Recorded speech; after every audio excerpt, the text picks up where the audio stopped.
standard of care for older patients with AML is often Vidaza, and Vidaza alone has a complete remission rate of about 20%, overall response rate of about 30%, survival under a year. So that's kind of the expectations.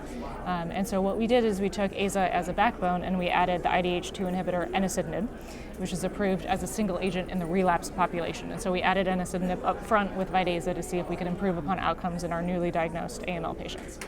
So this was a phase 2 study, which was randomized, not blinded, in a 2-to-1 fashion. And so about 2/3 of patients, which was a total of 101 patients, received the combination of Vidaza with enasidenib, and then 1/3 of patients, so 33 patients, received Vidaza alone. Again, it was not blinded, and patients were enrolled from October 2016 through the data cut being in earlier 2019.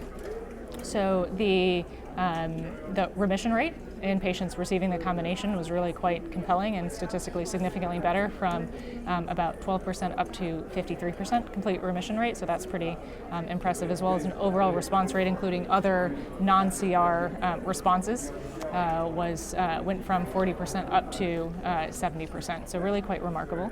The event-free survival in newly diagnosed patients was about 11 months with Vidaza alone, 17 months with the combination. And then the one thing that was kind of interesting and initially was hard for us to figure out is that the median overall survival was 22 months, and it really wasn't different between both arms. And so, and again, remember that the average overall survival in this population is under a year. And so both arms did really well.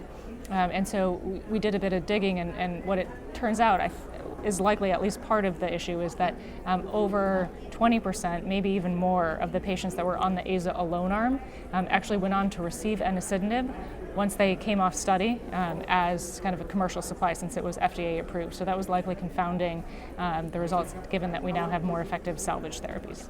So I think this study really clearly, since it was a randomized study, showed that combination improves response rates, as well as no concerning increase in safety signals were identified by putting the two compounds together. And so I think that was encouraging, and so leads to potentially the incorporation of these agents together as a standard of care for newly diagnosed AML. I think one of the next steps would be figuring out whether there is a role to actually add a third agent into this combination, because right now azacitidine and venetoclax, which is a BCL2 inhibitor, is an FDA-approved standard for newly diagnosed, and we now know azacitidine with enasidenib is also effective in that newly diagnosed population. So whether or not it's safe and effective, and even more, patients do even better by putting all three together, Vidaza as the backbone, and then adding the IDH2 inhibitor enasidenib and figuring out whether we can add venetoclax to that as well. So that, I think, is going to be the next question.